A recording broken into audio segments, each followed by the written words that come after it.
Okay, welcome back again. It's Levi Thunderstorm, and I am about to take the third lab on our authentication vulnerability. Yeah, our authentication vulnerability. Okay.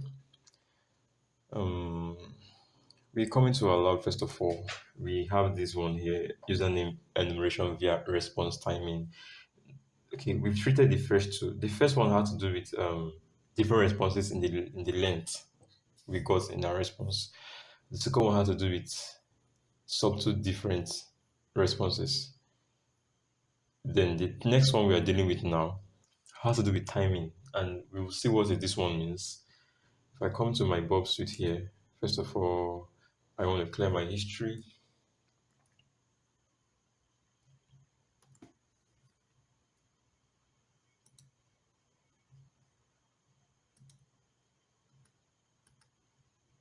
Okay, trying to clear my history out, keeping it tidy.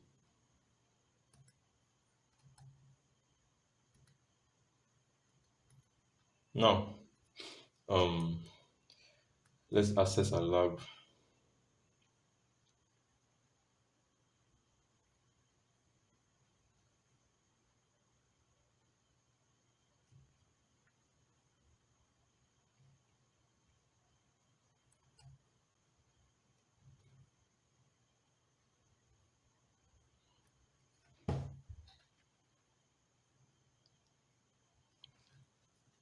It's loading quite slow.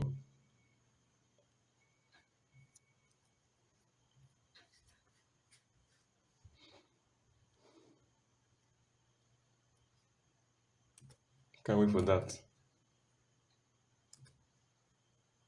All right, so let's access our lab right now. And what do we have here?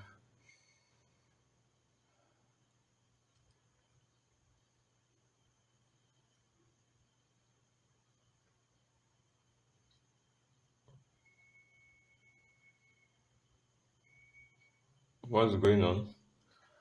It's quite slow this morning. All right, coming to my account here. I want to keep this field clean again. Once more again.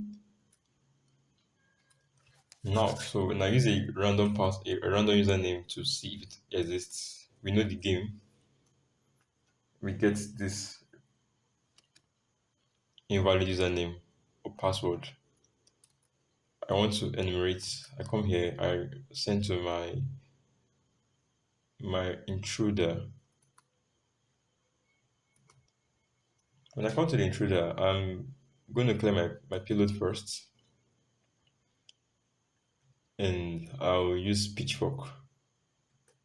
The reason why we're using pitchfork is that we want to. Oh, yeah, I skipped something. I was supposed to show you something. I was a bit too forward. Let me show you this, please. Let's go back. Let's act like we didn't use intruder. Okay. Let me go back to my history. Now, this is it. Sometimes you use a wrong username and password like severally. All right. Severally, until you get something like this, you're about to see. Let's try it one more time.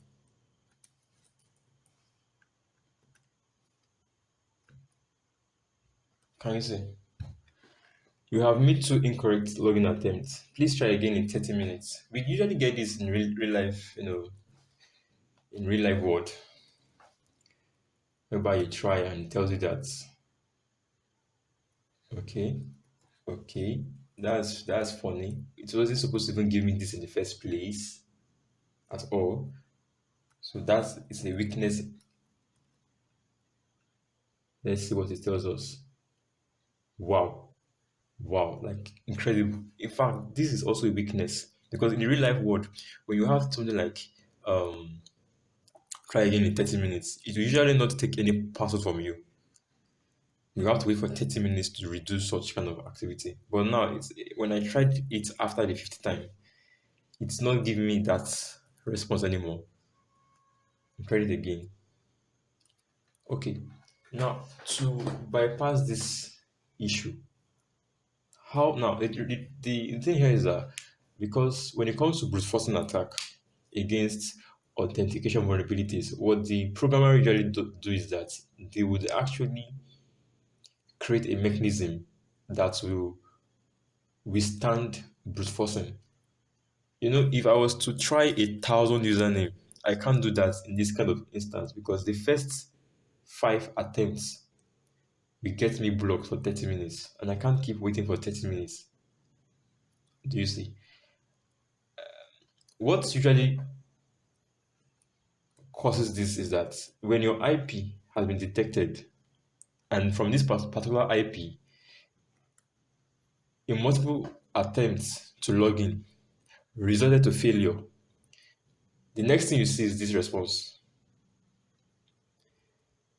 You see, so in the real life world, when your IP has been detected and has been noticed that okay, this IP is bringing in a wrong username, a wrong user password several times, a safe mechanism is to stop that IP from bringing in any requests, usually for some number of minutes or hours.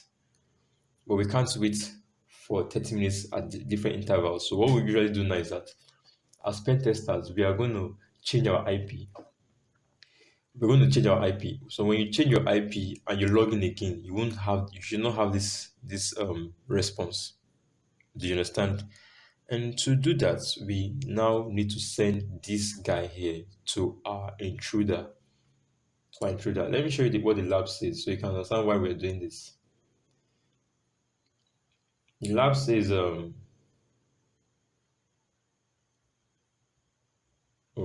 it doesn't even say much. I hardly read this manual. I don't know. But yeah, I do read it. I do read it when I started out pen testing with portswigger, but these days I hardly read it. Okay, I rarely use it. I don't know right what to use. Now on my intruder, I'm coming over here, and do you know that to change your IP? All right, let me send this to my repeater. Send to repeater. Okay, it's not clicking. Oh, my box it is hanging. Yeah, send repeater. Okay, so let's send this now. Several. Let's take our response. I'm sending. I want to get renderer. What was it saying in my renderer?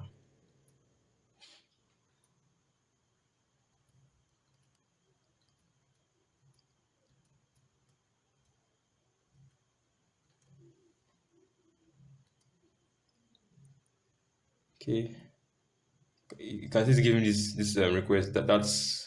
Let me try a wrong password again. I'm sending it. The same request. Or the same response. Is different username now. The same response. So how do I go about this? Is that we need to add a field. All right, you can add it in between. You can just add it somewhere. Now, all these things you're seeing here is a request in the header of your HTTP request. So there's a field where there's a should I what should I use? There's an instruction you can impute in your header request that will help you bypass your like this issue that will help you change your IP each moment you try to brute force. So that each time you send a request, you are sending a request with a brand new IP. Now, how do you do that? You can just come here or anywhere here and you write this X forwarded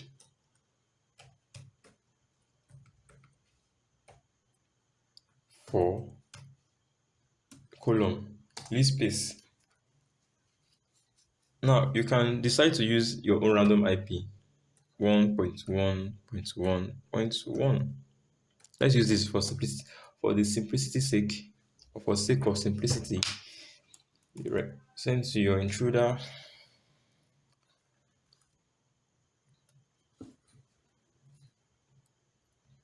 All right.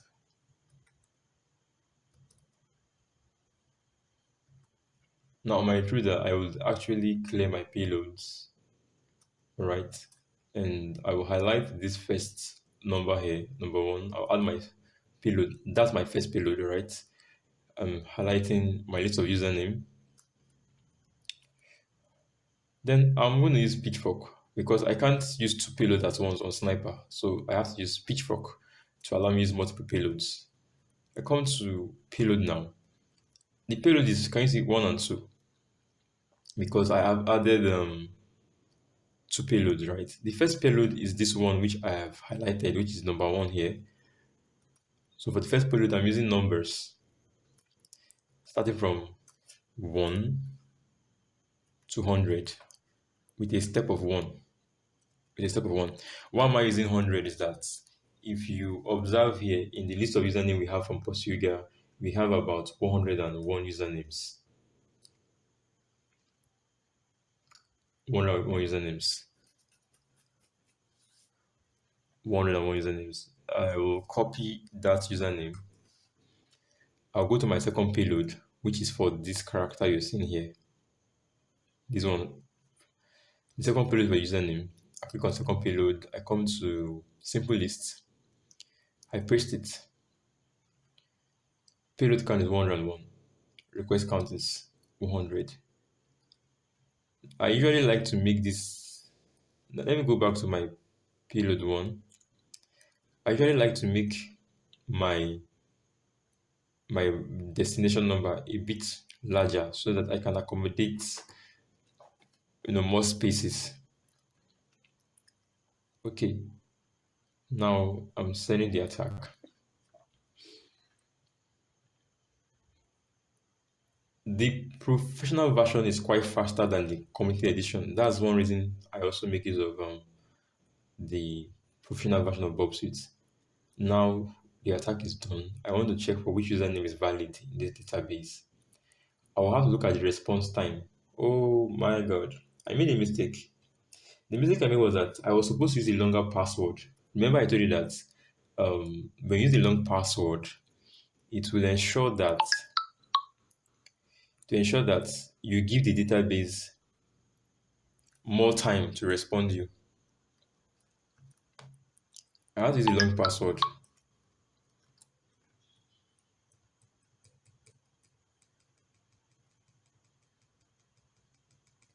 Okay, a longer password now.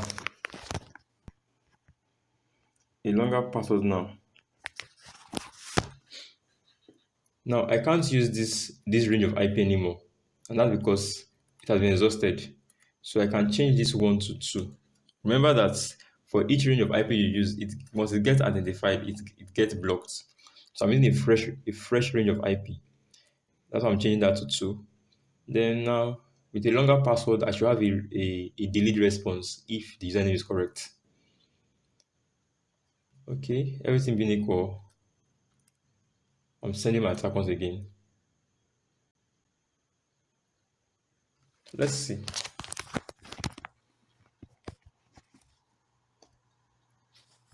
Let's see.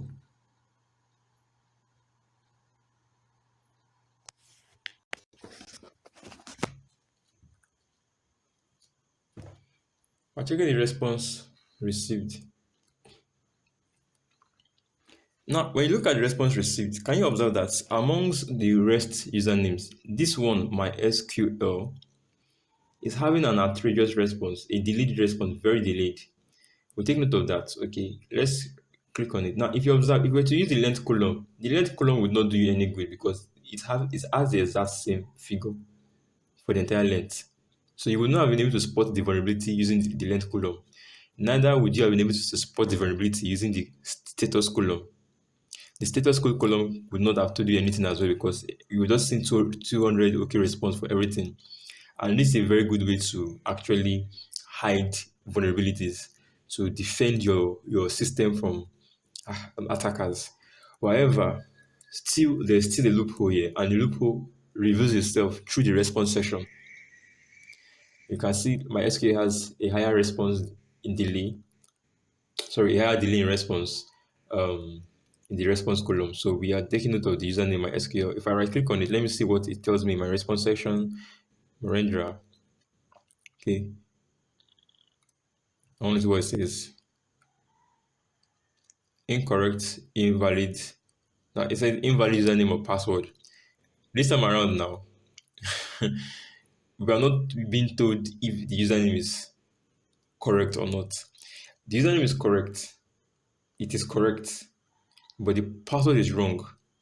But so as to hide or protect the user, it has been programmed such that if both the password is wrong, let it both show invalid username and password to hide the possibility that this username exists. But we've been able to spot it out by looking at the fact that this response was delayed because we used a larger password. I'll take note of that password, my SQL. I will forward this again to my intruder once again, and I'll clear my payload. I'll wipe out this password, use a little password, and then add my payload on it. All right, bam. Add now. If you observe, my first payload is the password, and now my second payload now is the IP address. So take note of that. I'm going to change the range of IP again to about, yeah.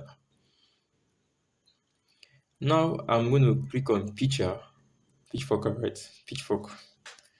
Then I will go to my payload tab.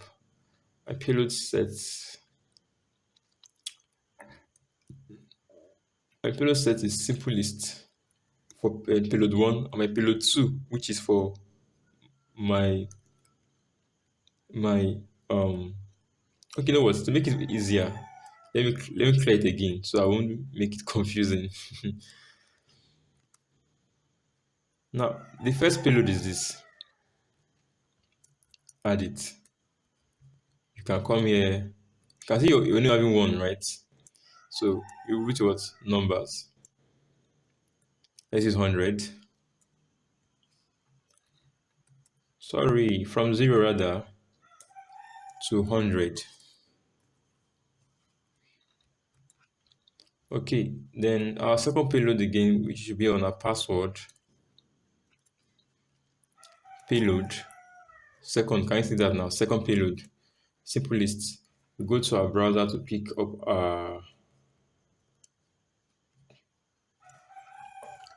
our password, a list of passwords. Copy, paste here. I think we're ready to go, right? Yes, we are. So start the attack. So in starting the attack, now to know which password is correct, we are going to pay attention to the status code as usual. Let's click here. Okay, and we have the field summer. The status code is 302 of 302. We right click on, we left click on it, and you come to response. You can see found. So this username and password is correct. All right, so I come to my browser now. I go to the lab here. My SQL. Let me use the wrong password first.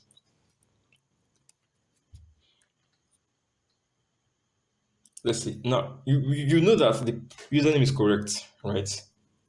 But still, it tells you what's invalid username or password. This is a way to help the website to be defended from attackers, because if you just said incorrect password, a bad guy will know that, okay, this username is correct. But despite, because of the fact that they are trying to protect the user of this account by masking up the fact that it is, yeah, by hiding they're hiding the identity of the user with this response here. But thank God, thank God, funny guy me. We've been able to detect that this username is correct because of the fact that there was a delay in response. And if I use this, my SQL, and what's the password again? Summer. Right. We should get that response.